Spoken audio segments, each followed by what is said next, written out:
आदरणीय द्विवेदी जी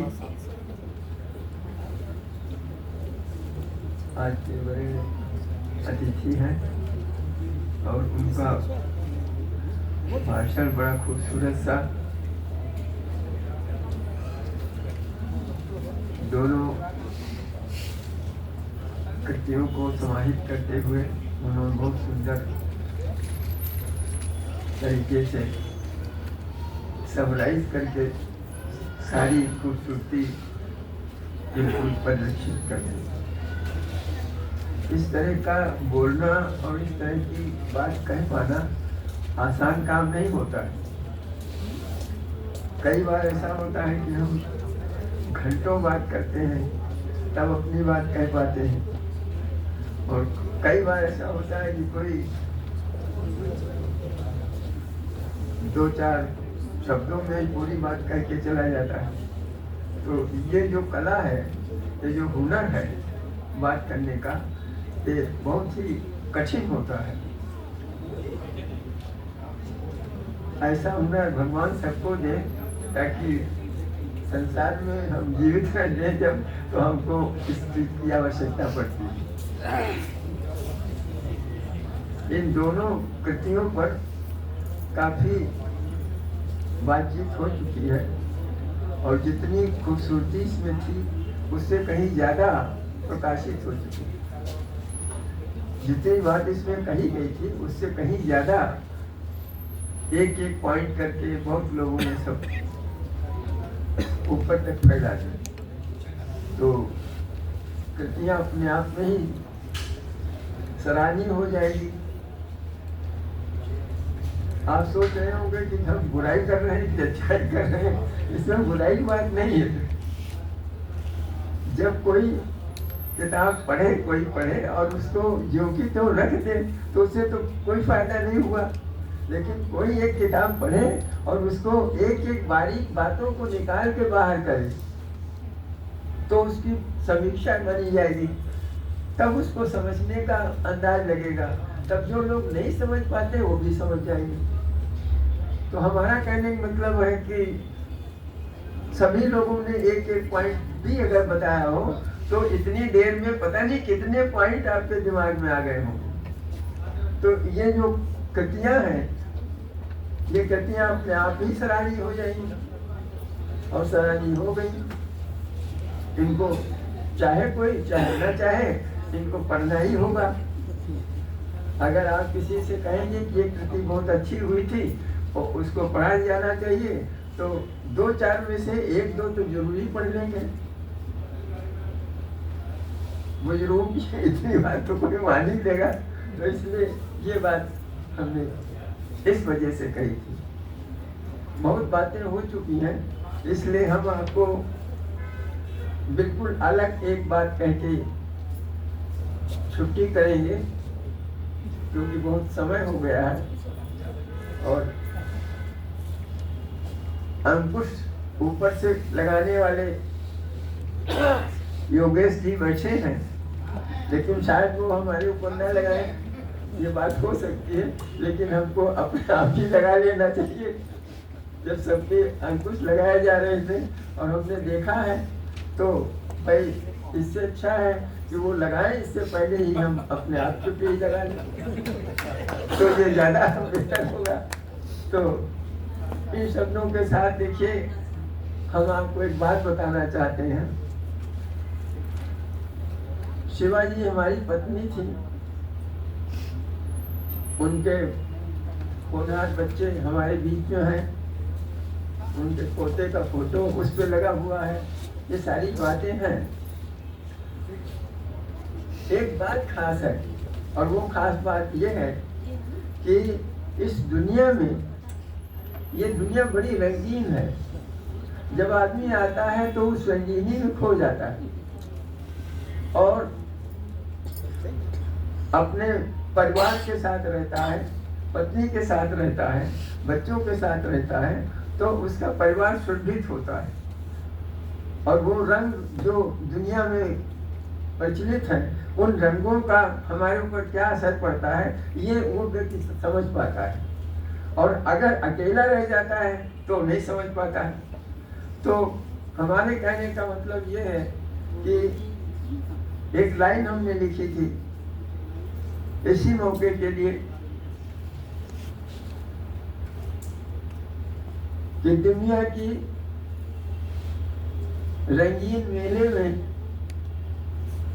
आना है, दुनिया के रंगीन मेले में आना है, बिना उसकी मर्जी के कहीं नहीं ठिकाना है। आना तो है, लेकिन उसकी मर्जी जब तक है तभी तक हम यहाँ रहेंगे। हमने बहुत से भजन लिखे हैं, तो हमने आगे लाइन जोड़ी है उसमें कि हमारे भजन पढ़ेंगे, हमारे भजन पढ़कर आंसू बरसेंगे।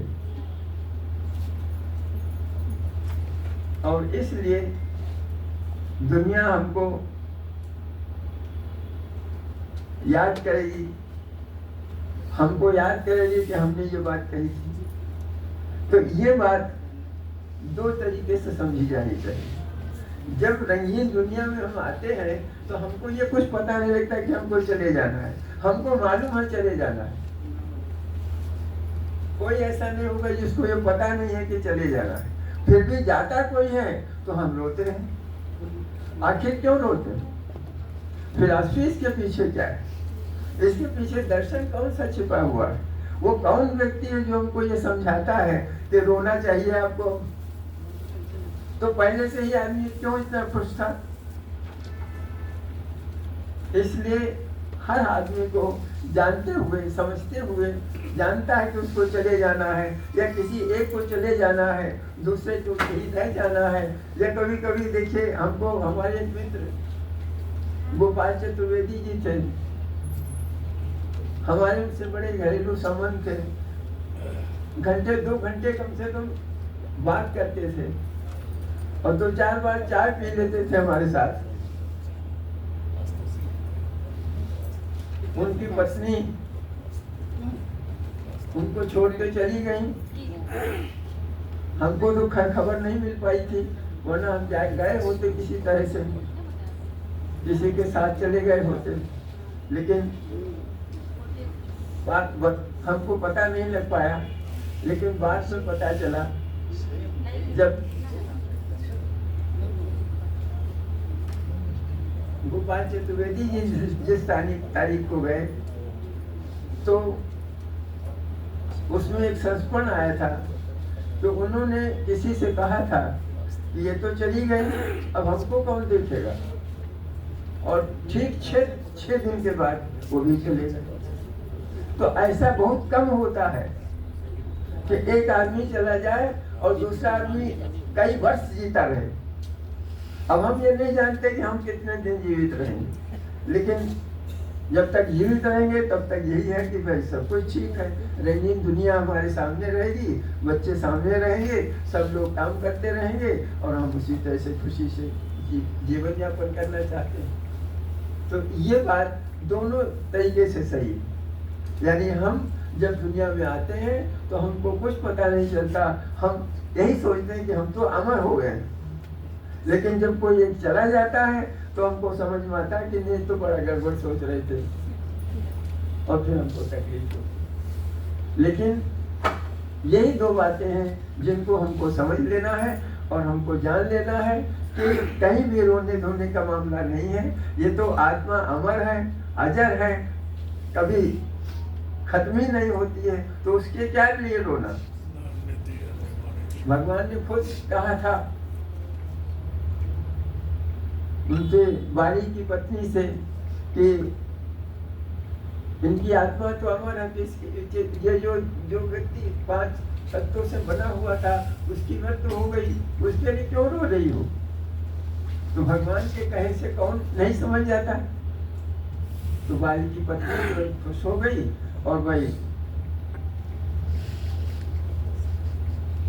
रोना धोना बंद हो गया। तो ऐसा भगवान हमको अगर एक मिल जाए किसी तरीके से, जब कोई जा रहा हो और ऐसा कोई मिल जाए, ये इस तरह से आप ज्ञान पैदा कर दे जीवन में, बिल्कुल साफ बात स्पष्ट हो जाए, तो शायद रोने धोने का झगड़ा दुनिया में खत्म हो जाएगा। लेकिन भगवान चाहता है कि रोए भी आदमी और खुश भी रहे, दोनों चीजें एक साथ रहे। तो संगम जीवन ये जो है सुख दुख का संगम है, और इस सुख दुख के संगम में हमको बराबर रहना है, हमको बराबर जिंदगी जीना है, और जैसा हम आप साथ सोचते आए उसी तरह से सोचते रहें, बिल्कुल परेशान ना हो।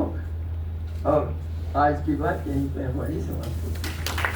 धन्यवाद, बहुत बहुत धन्यवाद।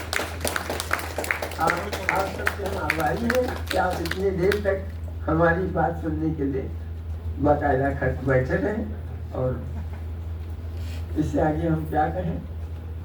हम तो आभारी रहेंगे ही, जिंदगी भर रहेंगे, जब तक हम हैं तब तक आपके आभारी हैं। धन्यवाद।